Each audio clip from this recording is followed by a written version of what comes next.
राधे राधे, जय श्री कृष्णा। 27 दिसंबर 1948 की रात दुनिया का सबसे बड़ा यात्री विमान डगलस DC-3 मियामी से फ्लोरिडा की तरफ उड़ान भर रहा था। विमान में 125 यात्री और 9 क्रू सदस्य थे। कुल 134 लोग सवार थे। उत्तरी अटलांटिक महासागर की ओर ये उसके ऊपर लगभग 8,300 फीट की ऊंचाई पे विमान शांति से अपनी उड़ान भर रही थी। 180 मील प्रति घंटे की रफ्तार से ये आगे बढ़ रहे थे और रात के 8:13 हुए थे। कॉकपिट में कैप्टन रॉबर्ट मिलर और उनके को पायलट सब कुछ समान देख रहे थे, लेकिन अचानक San Juan air traffic control यानी कि ATC के साथ उनका संपर्क कमजोर पड़ने लगा। कैप्टन मिलर ने रिपोर्ट किया कि उन्हें एक मामूली तकनीक की समस्या का सामना करना पड़ रहा है। ये उनकी आखिरी आवाज थी। इसके ठीक 10 सेकंड के अंदर विमान ATC के रडार से हमेशा के लिए गायब हो गया। विमान के आखिरी लोकेशन बरमूडा ट्रायंगल के ठीक बीचों बीच थी।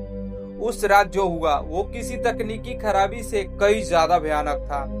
विमान दुनिया की सबसे रहस्यमयी जगह बरमूडा ट्रायंगल के एक ऐसे बवंडर में फंस गया था जिसके बारे में किसी ने ना कभी सुना था ना कभी देखा था। पलक झपकते ही विमान के अंदर चीख पुकार मच गए।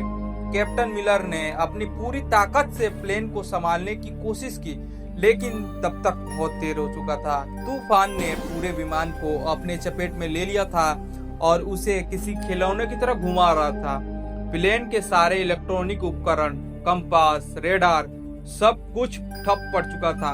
विमान अब एक किसी इंसान के नियंत्रण में नहीं था, वो सिर्फ तूफान की रफ्तार से अंधाधुंध उड़े जा रहा था। लगभग आधा घंटा हो जाने के बाद, उस जानलेवा बवंडर में घूमने के बाद जब विमान तूफान से बाहर निकला तो चारों तरफ सिर्फ अंतहीन समंदर था। प्लेन के इंजन अभी भी काम नहीं कर रहे थे और वो धीरे धीरे नीचे की ओर गिर रहे थे। तभी को पायलट की नजर में सामने एक द्वीप दिखा। वो एक अनजान और अनछुआ द्वीप था जिसे सबको पता था कि उनकी मौत अब कुछ ही पलों में ही हो जाएगी। विमान उस द्वीप पे मौजूद एक विशालकाय पुराने पेड़ से जाकर टकरा गया। पेड़ की सैकड़ों मोटी डालियों ने विमान को किसी जाल की तरह अपने अंदर फंसा लिया और यही वो चमत्कार था जिसने 134 लोगों की जान बचा ली। विमान के पेट में फंस जाने की वजह से यात्रियों की जान तो बच गई, लेकिन ये दर्दनाक शुरुआत थी।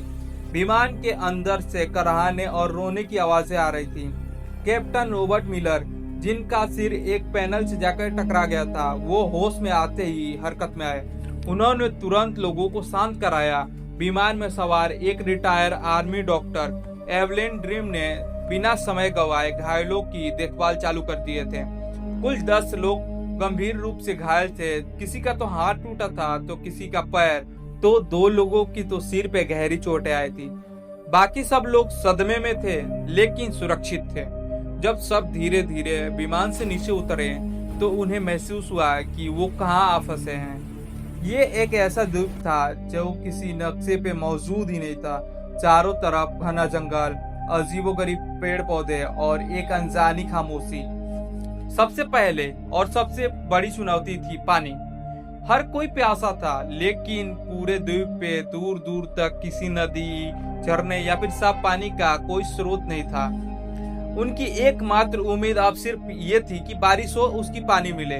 कैप्टन मिलर ने अपने अनुभव का इस्तेमाल करते हुए लोगों को ग्रुप में बांटा। एक ग्रुप जो विमान के मलबे से खाने पीने का सामान और दवाइयाँ और काम की चीजें उठाएगा और उन्हें ये जिम्मेदारी दी गई, और दूसरा समूह कैप्टन के साथ मिलकर रात गुजारने के लिए एक अस्थायी आश्रय बनाने के लिए जुट गया। उन्होंने विमान की टूटी हुई सीटों, धातु की चादरों और बड़े बड़े पत्तों का इस्तेमाल करके एक काम चलाऊ छत तैयार कर दी जो उन्हें रात की ठंड और संभावित बारिश से बचा सके। उस पहली रात जब वो एक दूसरे से एक साथ सट के बैठे थे तो उनके दिलों में एक ही सवाल था, क्या कोई उन्हें ढूंढने आएगा? क्या वे कभी इस अनजान जगह से बाहर निकल पाएंगे? दूसरे दिन की सुबह एक नई चुनौती लेके आई, भोजन की कमी और आग जलाने की तकनीक। विमान से जो थोड़ा बहुत खाना मिला था वो ज्यादा दिन नहीं चलने वाला था।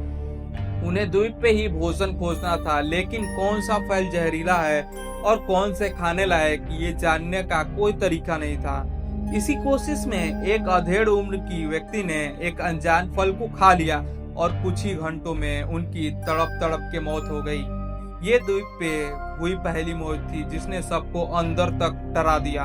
इस घटना के बाद लोगों में डर और सीमित भोजन को लेकर पहला संघर्ष चालू हो गया, लेकिन कैप्टन मिलर और डॉक्टर एवलिन ने इस स्थिति को संभाल लिया। और उसी शाम एक लड़के ने, जिसे विज्ञान में थोड़ी रुचि थी, उसने अपने चश्मे को लेंस का उपयोग करके सूरज की किरणों को सूखी पत्तियों पे केंद्रित किया। फिर एक छोटी सी लौ जल उठी, आग। ये एक उनके लिए किसी जीत से कम नहीं थी। आग न केवल खाना पकाने के लिए जरूरी थी, बल्कि ये रात में जंगली जानवरों को भी दूर रख सकते थे। इस विमान में एक इंजीनियर आर्थर वेंस ने टूटे हुए रेडियो को ठीक करने की कोशिश की। कड़ी कोशिश के बाद वो एक कमजोर सिग्नल भेजने में कामयाब रहे। उसने अपनी आखिरी लोकेशन और मदद का संदेश भेजा, लेकिन सामने से कोई जवाब नहीं आया। रेडियो की बैटरी खत्म हो चुकी थी और संपर्क का एकमात्र जरिया भी अब टूट चुका था। दिन बीतते गए। जब 10 दिन बाद बचाव का कोई संकेत नहीं मिला तो 4 लड़के और एक लड़की का सब्र जवाब दे गया। एक रात जब सब सो रहे थे तो वो चुपचाप विमान के मलबे से एक छोटी सी नाव लेके समुद्र में चले गए। वो फिर कभी लौट के नहीं आए। उनका क्या हुआ, वे कहाँ गए, ये एक रहस्य बन के रह गया। उन 5 लोगों के जाने के बाद बचे हुए लोगों को यह एहसास हो गया कि उन्हें लंबे समय तक अब यहीं रहना पड़ेगा। कैप्टन मिलर ने सबको इकट्ठा किया और एक अस्थायी व्यवस्था बनाने का प्रस्ताव रखा। काम का बंटवारा किया गया। एक टीम जो है वो रोजाना भोजन और फल इकट्ठा करने के लिए जंगल में जाएगी और दूसरी टीम आश्रय को और मजबूत बनाने और उसकी मरम्मत करने का काम करेगी। डॉक्टर एवलिन और कुछ अन्य लोगों ने घायलों और बीमारों की देखभाल का जिम्मा संभाल लिया। तो दूसरी ओर अमेरिकी सरकार ने विमान को खोजने के लिए इतिहास का सबसे बड़ा सर्च ऑपरेशन चालू कर दिया। अटलांटिक महासागर के चप्पे चप्पे को छान मारा गया, लेकिन विमान का एक टुकड़ा भी नहीं मिला। 1 सप्ताह के लगातार मेहनत के बाद भी जब कोई सुराग नहीं मिला तो जो अभियान था वो धीमा पड़ गया। इसी बीच द्वीप पे जो बचे हुए लोग थे वो जीने की कला चालू कर दी है। उन्होंने द्वीप की पत्थरों और विमान की धातु को घिस के चाकू और भाले जैसे औजार बना लिए थे। सबसे बड़ी चुनौती थी, उन्होंने द्वीप के किनारे टूटे हुए नारियल की टनों से बड़े बड़े रेत पे लिखा था हेल्प, इस उम्मीद में कि शायद कोई गुजरता हुआ जहाज या फिर कोई जहाज इसको देख ले। तो दोस्तों, आपको ये कहानी है कैसी लग रही है? उस दर्द और संघर्ष को आप महसूस कर पा रहे हैं? तो अगर हाँ तो प्लीज 1 सेकंड निकाल के वीडियो को लाइक कर दीजिए और हमारे चैनल को सब्सक्राइब कर लीजिए। आपका एक सब्सक्राइब हमें ऐसी और सच्ची और रोंगटे खड़े कर देने वाले सच को सामने लाने में हिम्मत देता है। चलिए अब आगे बढ़ते हैं उस दर्दनाक सफर पे। 6 महीने बीत चुके थे। बाहरी दुनिया के लिए NC-16002 विमान और उसमें सवार 134 लोग एक अनसुलझी पहेली बन करके रह गए थे।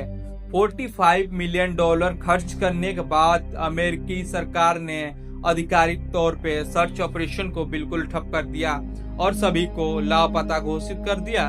उनके परिवार वालों को बता दिया गया कि अब उनके प्रियजनों के लौटने की कोई उम्मीद नहीं है। लेकिन यहाँ इस अनजान द्वीप पे एक नया समुदाय का जन्म हो रहा था। जो लोग गंभीर रूप से घायल थे वो डॉक्टर एवलिन के देखभाल में धीरे धीरे अब ठीक हो रहे थे और छोटे मोटे कामों में हाथ बटाने लगे थे।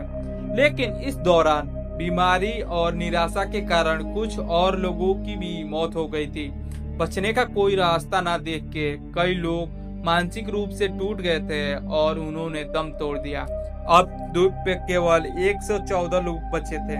उन्होंने अपने मृतकों को सम्मान के साथ दफनाना चालू कर दिया और एक दूसरे का मानसिक सहारा बने। रात में जब सब आग के चारों ओर इकट्ठा होते तो वे अपने पुराने जीवन की कहानियां सुनाते, गाने गाते। लगभग 1.5 साल बाद द्वीप पे पहली बार किसी बच्चे की किलकारी गूंजी। एक युवा जोड़े की यहाँ एक स्वस्थ बेटे का जन्म हुआ।